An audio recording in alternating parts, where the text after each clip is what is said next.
Netralitas TNI dipertanyakan. Dosa masa lalu menjadi kekhawatiran berbagai pihak. Apakah TNI akan bersikap profesional di pemilu kali ini? Untuk membahas hal ini saya akan berbincang dengan Kasat Jenderal TNI Budiman. Kepala Staf Angkatan Darat Jenderal Budiman pada 14 Maret lalu menggelar silaturahmi dengan 300 tokoh dari berbagai komponen masyarakat. Budiman kembali menegaskan pentingnya netralitas TNI dalam pemilu menjunjung proses demokrasi di Indonesia. Kita siapkan apakah berupa transportasi helikopter atau kendaraan atau yang lainnya, tetapi tetap petugas harus bersama sehingga tidak ada kecurigaan dari pihak manapun di dalam kami membantu kelancaran pelaksanaan pemilu. Kasat meminta agar pengawasan terhadap prajurit TNI itu juga dilakukan seluruh komponen masyarakat, agar setiap laporan pelanggaran yang ada dapat segera ditindaklanjuti sesuai peraturan yang berlaku. Menurut Budiman, hubungan baik TNI Angkatan Darat dengan masyarakat dapat diwujudkan dalam kesamaan sikap dan komitmen menjaga keutuhan negara.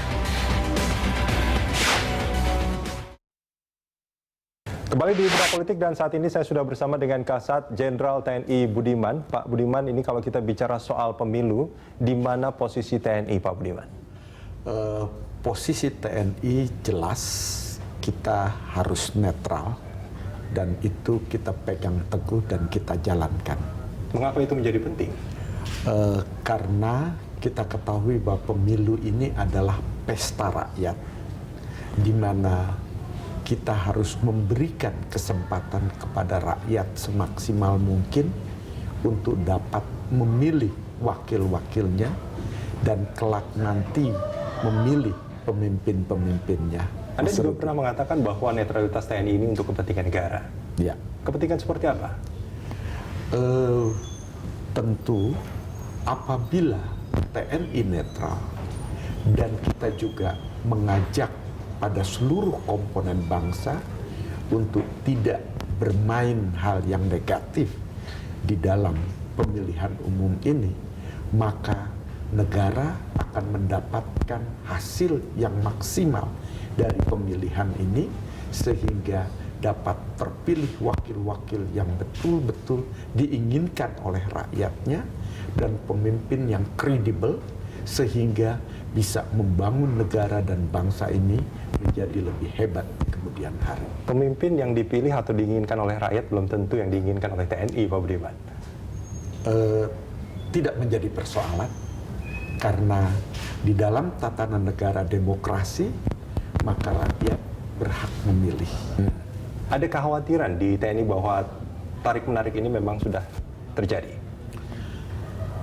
Kalau alhamdulillah sampai saat ini saya belum melihat adanya kelompok yang ingin menarik kami untuk bersikap tidak netral. Ya. TNI sendiri boleh mengatakan pemimpin seperti apa yang diharapkan? Tentunya semua ini sesuai dengan keinginan rakyat. Kalau kita mendengar keinginan rakyat, pemimpin ke depan adalah pemimpin yang sederhana, yang jujur, yang langsung mendekat dengan rakyat, yang memimpin dengan tegas dan sebagainya. Itu sesuai dengan keinginan rakyat. Tentunya juga TNI mendukung keinginan rakyat semaksimal mungkin. Termasuk bila pemimpin yang terpilih adalah dari sipil? Sudah pasti. Siapapun pemimpinnya, dia akan menjadi panglima tertinggi bagi TNI, Angkatan Darat, Angkatan Laut, dan Angkatan Udara. Maka begitu dia menjadi presiden, maka beliau adalah menjadi panglima tertinggi bagi kami. Tidak ada masalah artinya ya? Tidak ada masalah. Sipil dan militer bagi TNI itu bukan sesuatu yang menjadi prioritas? Bukan. Semua kita nilai, asalkan dia betul-betul dipilih oleh rakyat, dia mencintai dan sayang kepada rakyatnya, maka kita harus mendukung optimal. Hanya itu yang menjadi indikator pemimpin? Tentunya tidak.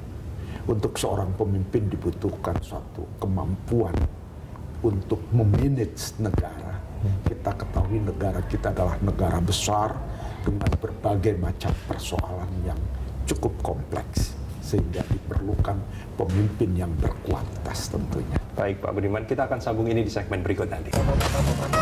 Sejarah Indonesia pernah memberikan ruang yang luas kepada tentara di atas pentas politik di Indonesia. Di era Orde Baru di bawah Presiden Soeharto, tentara yang masih aktif pun memiliki perwakilan di parlemen. Tentara juga menempati posisi strategis di eksekutif, mulai dari tingkat pusat hingga ke daerah. Bukan hanya itu, Soeharto menempatkan tentara di jalur yudikatif. Dominasi tentara di panggung politik mulai menghilang sejak era reformasi, menyusul tumbangnya Orde Baru. Sejak saat itu prajurit TNI tidak berpolitik praktis. Politik TNI adalah politik negara. Tugas utamanya dalam pemilu adalah membantu kepolisian dalam mengamankan seluruh rangkaian kegiatan pemilu agar dapat berjalan tertib dan aman.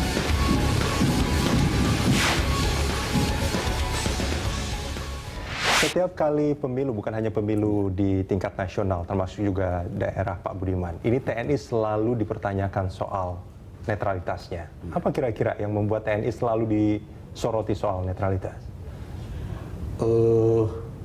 Kalau secara jumlah personil, keluarga TNI dan sebagainya, mungkin itu tidak terlalu berpengaruh karena jumlahnya tidak terlalu besar.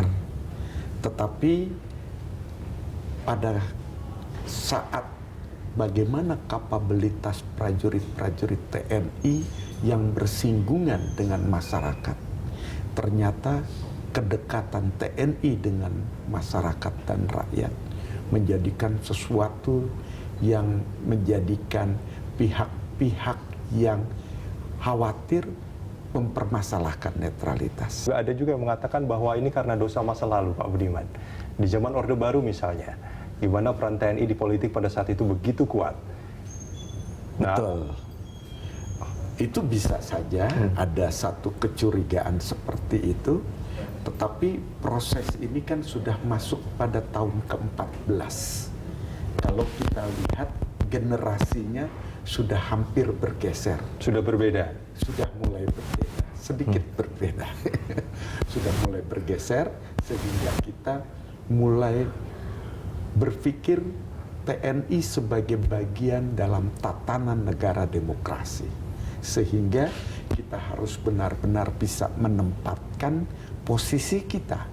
Apa kewenangan, apa kewajiban, apa tanggung jawab kita, dan apa larangan kita sebagai bagian dari negara demokrasi. Ya, kalau kita melihat kan sebetulnya dari sejarah politik TNI sebetulnya sejak zaman dulu. Syahwat politik kan sebetulnya sejak zaman Pak Dirman juga TNI juga ada di sana gitu. Betul. Nah, apakah syahwat politik itu betul-betul sudah dibuang jauh-jauh untuk masa kini dan ke depan, atau sebetulnya juga masih ada peluang itu? Sistem pertahanan keamanan kita adalah sistem pertahanan keamanan rakyat semesta, di mana TNI dan Polri sebagai kekuatan utama, rakyat sebagai kekuatan pendukung. Nah, menyadari itu, maka kehidupan TNI dengan rakyat adalah bagian yang tidak dapat dipisahkan. Kita tanpa rakyat nggak ada artinya apa-apa. Dengan negara yang demikian luas, dengan jumlah rakyat yang begitu besar. Nah, sehingga mau tidak mau, kita selalu dekat dengan rakyat. Nah, kedekatan kita dengan rakyat ini, dalam tataran negara demokrasi sekarang, maka keinginan rakyat adalah keinginan kita. Rakyat memilih dengan bebas dan rahasia, jujur dan adil, itu adalah bagian kita juga. Oleh sebab itu, kita tetap berkomitmen keras dengan netralitas kita kepada Apa jaminannya Pak Budiman bahwa TNI, tentara dalam hal ini akan bersikap profesional dan tidak akan memihak? Kita hari ini sudah hari yang keberapa? Silahkan Mas monitor, adakah prajurit kami yang memihak atau yang tidak netral? Saya mendapat berbagai laporan dari rekan-rekan media. Sampai dengan hari ini, kebetulan belum ada laporan anggota kami yang mencoba tidak netral. Mudah-mudahan memang tidak akan ada yang bersikap seperti itu, Pak Budiman. Kita berkomitmen untuk bersikap netral. Jika ada yang berbuat seperti itu, ada sanksi yang sudah di... Tentu ada sanksinya. Apabila mereka melakukan perorangan dan perorangannya itu sampai melakukan tindak pidana, maka kita akan memberikan sanksi hukum sesuai hukum yang berlaku. Kalau pidana pasti dipecat. Kemudian kalau seandainya dia secara sistematis, saya yakin tidak ada. Karena kita sudah jelas harus netral. Baik, Pak Budiman, kita akan sambung ini di segmen berikutnya. Seperti pemilu sebelumnya di era reformasi, sejumlah pensiunan tentara terjun dalam pemilu. Beberapa di antaranya bahkan menjadi ujung tombak partai. Presiden SBY menjadi Ketua Umum Partai Demokrat, Wiranto sebagai Ketua Umum Hanura, Prabowo Subianto Ketua Dewan Pembina Partai Gerindra, dan Sutioso memimpin Partai Keadilan dan Persatuan Indonesia. Sejumlah purnawirawan lainnya juga ikut meramaikan partai politik. Jenderal Purnawirawan Tri Sutrisno mendukung PKPI. Jenderal Pramono Edi Wibowo dan Jenderal Endi Hartono ikut konvensi Capres Demokrat. Legend Purnawirawan Luhut Panjaitan beberapa waktu lalu bahkan secara terbuka menyatakan dukungannya terhadap Jokowi yang dicapreskan PDI Perjuangan. Jujur dan merayap. Bagaimana sikap TNI terhadap purnawirawan yang terlibat politik praktis?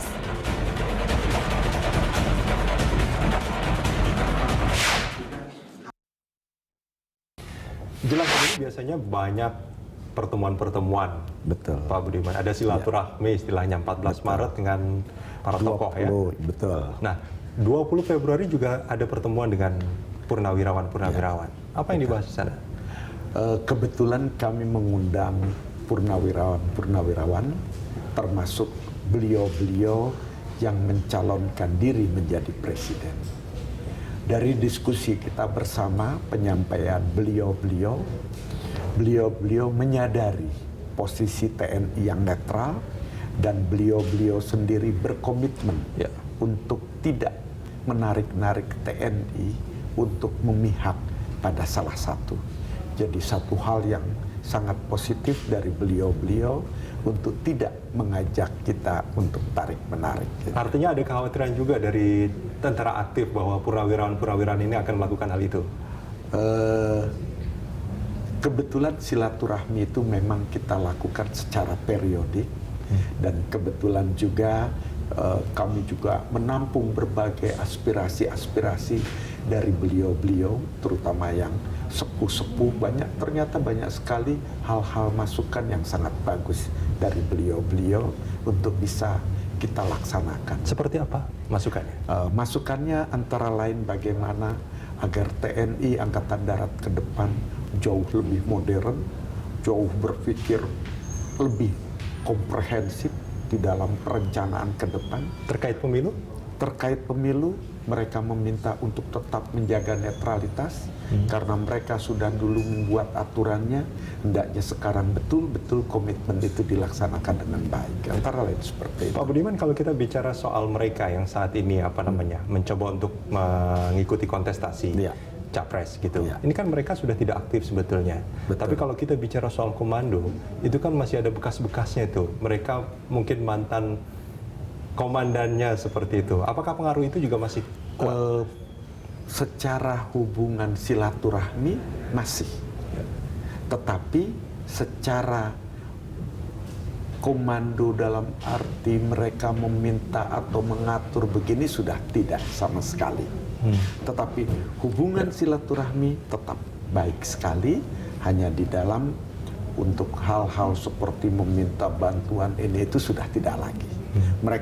Beliau-beliau sudah mengerti dengan benar dan baik. Beberapa waktu lalu seorang purnawirawan, bukan seorang, tapi beberapa purnawirawan yang lain, Pak Luhut, itu mendeklarasikan diri bahwa mereka itu mendukung pencalonan Jokowi. Bagaimana sikapnya? Itu adalah hak setiap individu atau setiap pribadi di dalam negara demokrasi ini. Saya rasa itu adalah hak beliau untuk berbuat seperti itu. Apakah akan mempengaruhi sikap, paling tidak keluarga TNI? Tidak akan mempengaruhi sikap keluarga TNI, tetap netral dalam hal tersebut. Ya. Nah, tadi Anda mengatakan bahwa kalau bicara soal keluarga TNI jumlahnya memang mungkin tidak terlalu signifikan bila dibandingkan dengan seluruh rakyat Indonesia yang punya hak pilih. Ya. Tapi ini juga termasuk salah satu yang dibidik sebetulnya. Suara mereka itu juga siapapun tidak mau kehilangan sebetulnya. Betul. Nah, bagaimana sikap dari Kepada keluarga dan pegawai negeri sipil, kami hanya menyampaikan agar mereka wajib memilih. Karena jangan sampai menyia-nyiakan hak yang dimilikinya. Di dalam memilih siapanya, kami meminta mereka menjadi orang yang cerdas. Silahkan ikuti kata hati masing-masing, tetapi harus cerdas. apa indikasinya? Pilihan yang cerdas itu harus bagaimana, Pak Budiman? Tentunya pilihan yang cerdas adalah pilihan untuk kepentingan negara dan bangsa. Pak Budiman, saya mencoba untuk mengkonfirmasi sekali lagi, tidak ada masalah jika rakyat akhirnya memilih pemimpin dari sipil bagi TNI. Tidak ada masalah. Baik, Pak. Karena beliau juga akan jadi panglima tertinggi TNI. Pak Budiman, terima kasih Ya. banyak sudah bersama kami di Bedah Politik. Terima kasih, Mas Teliti. Ya. Ya, demikian perbincangan saya dengan Kasat Jenderal TNI Budiman, dan perbincangan ini juga sekaligus menutup jumpa kita di Bedah Politik kali ini. Saya Rudian Danu. Sampai jumpa.